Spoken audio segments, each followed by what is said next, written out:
નમસ્કાર, આપનું સ્વાગત છે ગુજરાતનો અવાજ ચેનલ ઉપર અને હું છું આપની સાથે પત્રકાર કાજલ સુવા। રાત્રિનો સમય છે અને હજુ એ જેતપર ગામમાં ઉપસ્થિત છું। મોરબીનું એ જેતપર ગામ કે જ્યાંનો ઉત્સાહ એવો ને એવો છે, કોઈ ઘટાડો નહીં અને મોટી સંખ્યામાં ખેડૂતો અહીં પધારી રહ્યા છે। આજુબાજુના ગામના આજુબાજુના વિસ્તારના ખેડૂતો અહીં આવી રહ્યા છે અને આજે કલેક્ટર દ્વારા જે છે ઉપવાસ છાવણીની મુલાકાત લેવામાં આવી છે રાત્રિના સમયે, પરંતુ હજુ એ કોઈ યોગ્ય નિર્ણય આવ્યો નથી। અહીંના ખેડૂતોની 5 માંગો છે, એ 5 માંગો સ્વીકારવા માટે ખેડૂતો ઉપવાસ ઉપર બેઠા છે અને આજે ઉપવાસનો એ 6થો દિવસ છે અને કાલે સવારે 7મો દિવસ થઈ જશે। અત્યારે જેતપર ગામના જ મયુરભાઈ આપણી સાથે છે। મયુરભાઈ, આટલા દિવસથી હજુ કોઈ જવાબ આવ્યો નથી, એટલે શું તંત્ર તમને કીડા મકોડાની જેમ ગણે છે? 6 દિવસથી એટલા લોકોએ જમ્યું નથી, છતાંય કાંઈ નિર્ણય નહીં। તંત્ર હે ને બેન, અત્યારે મૂંગું ને બેરું હતું પણ હવે આંધળું થઈ ગયું હે। તંત્રને જેતપર જેવું કોઈ ગામ દેખાતું નથી, ખેડૂત જેવા કોઈ યુવાન દેખાતા નથી, ગરીબ વર્ગ કોઈ દેખાતો નથી। તંત્ર મૂંગું બેરું ને આંધળું જ આવું થઈ ગયું, એને કાંઈ જોવો જ નથી। મત લેવા ટાણે એ જોવે પછી કાંઈ જોતા જ નથી। તંત્ર અત્યારે એટલી બેદરકારી કરે ને, આરોગ્ય વિભાગ તમે જોવો બેન, અમારા રામજીભાઈ બરોબર અહીંયા તકલીફ ખરાબ થઈ હતી તો એને લઈ જવા માટે અમારે કોલ કરવો પડે। અહીંયા કોઈ આરોગ્ય વિભાગના અધિકારીઓ, કોઈ સાહેબો કે કોઈ સ્ટાફ રહેતો નથી અને આ આંદોલનને કાંઈ કોઈ જોતું જ નથી કોઈ નજરથી। સરકાર એને એમ જ છે આ તો બસ કર્યા રાખશે ને મૂકી દેશે ને, પણ સરકારને અમે કહેવા માંગી છીએ આ આંદોલન જેતપર ગામથી ચાલુ થયું છે, જેતપરના ખેડૂતોએ ચાલુ કર્યું છે। મોરબી અને સમગ્ર ગુજરાતમાં અત્યારે આંદોલન વિકસિત થઈ ગયું છે। આવનારા સમયમાં ઇન્ડિયા અને નેશનલ લેવલે આ આંદોલન ભોગવાનું છે। અમને વિદેશથી પણ સપોર્ટ મળશે એવી અમને ખાતરી છે અને આ આંદોલન દ્વારા અમે સરકારને એવો જવાબ દેશી કે સરકાર ઇતિહાસમાં હલી ન જાય એનું ધ્યાન રાખે। ચેતવણી આપો છો? ચેતવણી, ખુલ્લી ચેતવણી, અને અડાણીને પણ અમે ચેતવણી આપી છે। અમારા બાપ દાદાની છે, અમારી 7-8 પેઢીઓએ આ જમીન હાચવી રાખી છે, ત્યારે અમારી પાસે આ જમીન છે, એને પણ ખુલ્લી ચેતવણી દઈ છે। તારે જેટલા થાંભલા નાખો હોય તેટલા નાખ। આ નિલેશભાઈએ તો 36 રૂપિયાના કિલોએ કીધું હે, પણ હું 30 રૂપિયાના કિલોએ વેચી નાખીશ આ થાંભલા। તમારી જમીનમાં ક્યાંય પોલ આવે છે? મારી જમીનમાં હાલ તો કોઈ પોલ આવતો નથી, પણ આ સમગ્ર ગુજરાતના ખેડૂત રહ્યા ને, મારા ભાઈઓ છે, બહેનો છે, એના માટે હું આ આંદોલનમાં પણ લડું છું અને હર હંમેશ ખેડૂતોની કોઈ પણ હકની લડાઈ હોય એમાં હું લડતો રહીશ। આજે કલેક્ટર સાહેબ જે છે એ અહીં આવ્યા હતા તમને સાંભળવા માટે, શું જવાબ મળ્યો તમને? આજે કલેક્ટર સાહેબ, એસડીએમ સાહેબ, એસપી સાહેબ, ડીવાયએસપી સાહેબ બધા જ મળવા આવ્યા હતા। અમને એ લોકોએ એમ કીધું કે તમે ગાંધીનગર ચાલો, અમે આનો કંઈક નિર્ણય કરીએ।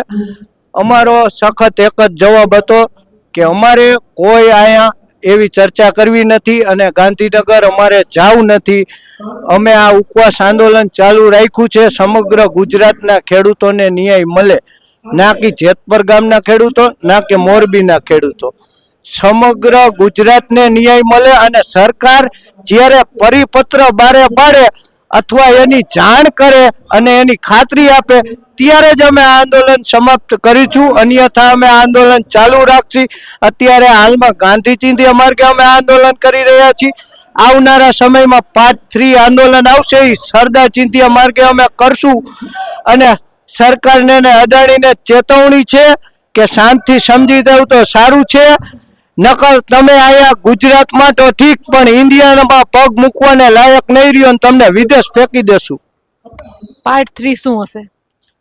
પાર્ટ 3 આંદોલન તો હજી અમે કોઈ એના ઉપર ડિસ્કશન કર્યું નથી। જ્યારે ડિસ્કશન કરશું ત્યારે મીડિયા સામે અમે જાહેર કરશું અને ખુલ્લી ચેતવણી સાથે। હવે તો અમારે સમગ્ર ગુજરાતના ખેડૂતો એમ કહી રહ્યા છે કે હવે આ શાંતિ નથી સમજતા, હવે આને ભાનમાં લાવવા જ પડશે।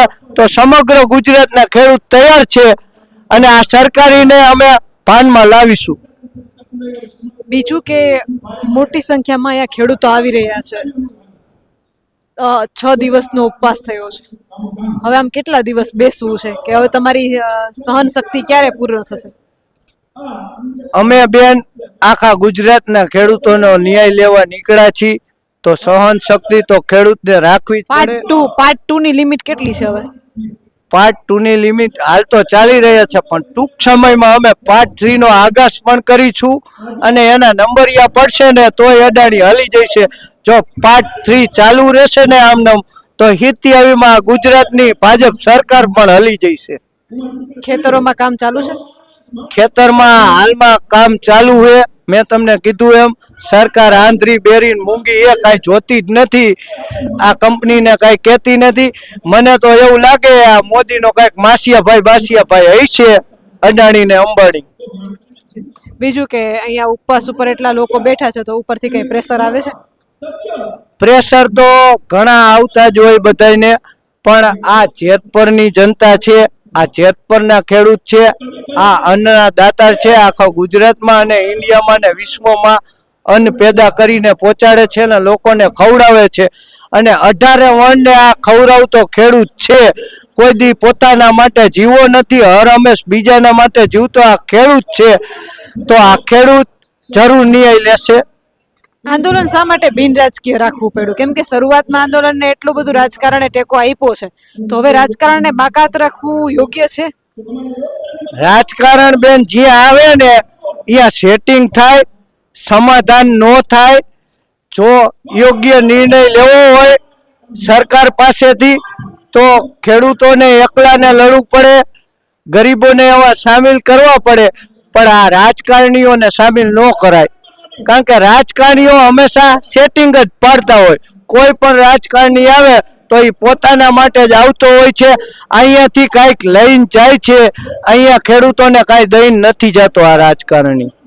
બીજું કે એવું પણ બની શકે ને કે ભાઈ વિપક્ષ આમાં એન્ટ્રી કરે તો સત્તાકીય પાર્ટી ઉપર પ્રેશર ઊભું થાય, અથવા તો એને ડર પેદા થાય કે ભાઈ જનતા જે છે એ વિપક્ષ તરફ વળી જશે, તો આપણે આનું મુદ્દાનું નિરાકરણ લાવવું જોઈએ. એવું પણ બની શકે ને કે વિપક્ષ જો આવે તમારે વારે તો સત્તાકીય પાર્ટીને ડર લાગે કે ભાઈ મારા મતો ડાયવર્ટ થઈ જશે.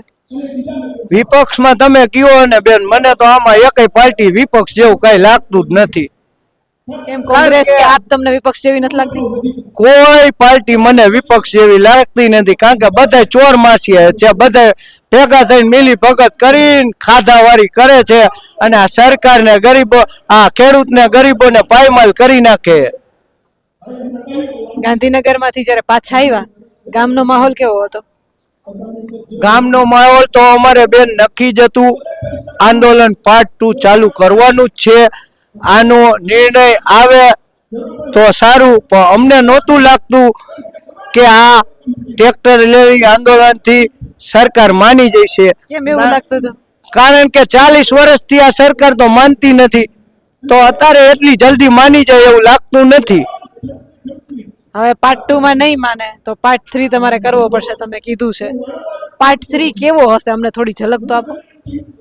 પાર્ટ 3 બેન તમે સાઉથના પિક્ચર જોયા હશે અને ગુંડાગર્દીના પણ પિક્ચર જોયા હશે.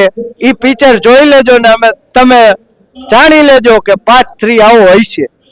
ગુજરાતભરના ખેડૂતો તમને જોઈ રહ્યા છે. જેતપુરમાં મોટા ભાગના ગામોનું લગભગ 225 જેટલા ગામોનું સમર્થન મળ્યું છે. ગુજરાતના ખેડૂતો તમને જોઈ છે, એને તમે શું સંદેશ આપશો અને જેતપુર મુદ્દે શું કહેવા માંગશો? એને હું એક જ સંદેશ આપીશ, આજે જેતપુર ગામના ખેડૂતોમાં જાગૃતતા આવી છે અને એ સરકાર સામે લડી રહ્યા છે. તમે પણ આવનારા સમયોમાં ઘણી આવી લાઈનો આવવાની છે, ઘણા કંપનીઓના પ્રોજેક્ટ આવવાના છે. 5000 કંપનીઓના આને એજન્ટા બારે પડ્યો છે. હવે ઈ સરકાર આઈને મળીને ઈ કંપનીઓ જો આવે તો ઈ જંત્રીના ભાવે લેવાની કોશિશ કરે. એટલે હું ખેડૂતને ખુલ્લી ચેતવણી ખેડૂતને કહેવા માંગુ છું કે તમે આનું ધ્યાન રાખો. આ સરકાર ગમે ત્યારે તમને પાયમાલ કરી દેશે. આ તમારી જમીનો છીનવીને એની જ કંપનીઓમાં તમને કામે રાખશે અને તમે એક તો મીડિયમ વર્ગ છો, તમને અતિ ગરીબ બનાવી દેશે આ સરકાર. એટલે તમે થોડુંક સમજો તો સારું છે.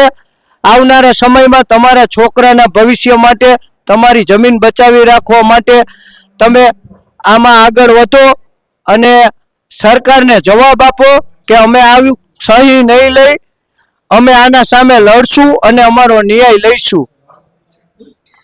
ભાઈએ ખૂબ સરસ વાત કરી કે જમીન આપણો હક છે અને ન્યાય મેળવવો એ પણ આપણો હક છે. આપણે ન્યાય મળવો જોઈએ, યોગ્ય વળતર મળવું જોઈએ.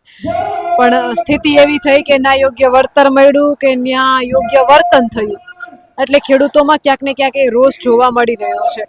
હજુ મારી પાછળ તમે નારા જોઈ રહ્યા છો. લગભગ આશરે અત્યારે 11 વાગ્યા છે રાત્રિના, અને મોટી સંખ્યામાં જેતપર ગામમાં પાછળ જ મોટી સંખ્યામાં આજુબાજુના ખેડૂતો ભેગા થયા છે. અને હમણાં જ 2 બસો આવી. કેટલાય ખેડૂતો ઢોલ વગાડતા વગાડતા આજુબાજુના ગામડાના લોકો સમર્થનમાં આવી રહ્યા છે. હવે આ આંદોલન માત્ર જેતપર કે મોરબી પૂરતું નથી રહ્યું. આ આંદોલનમાં છેક પોરબંદરથી ગુજરાતના ખૂણે ખૂણેથી ખેડૂતો જોડાઈ રહ્યા છે. અને મીડિયા પણ જે છે નેશનલ ન્યૂઝ કવર કરતી મીડિયાઓ પણ હવે જેતપર ખાતે પહોંચી રહી છે. એટલે આ આંદોલનના પડઘમ હવે દિલ્હી સુધી પહોંચવા જઈ રહ્યા છે. ત્યારે આ મુદ્દે તમારું શું કહેવું છે? તમારા મંતવ્ય કમેન્ટ કરીને જરૂરથી જણાવજો. કેમેરામેન રાજ પરમાર સાથે હું પત્રકાર કાજલ સુવા. આપ જોઈ રહ્યા હતા ગુજરાતનો અવાજ, જેતપર મોરબીથી.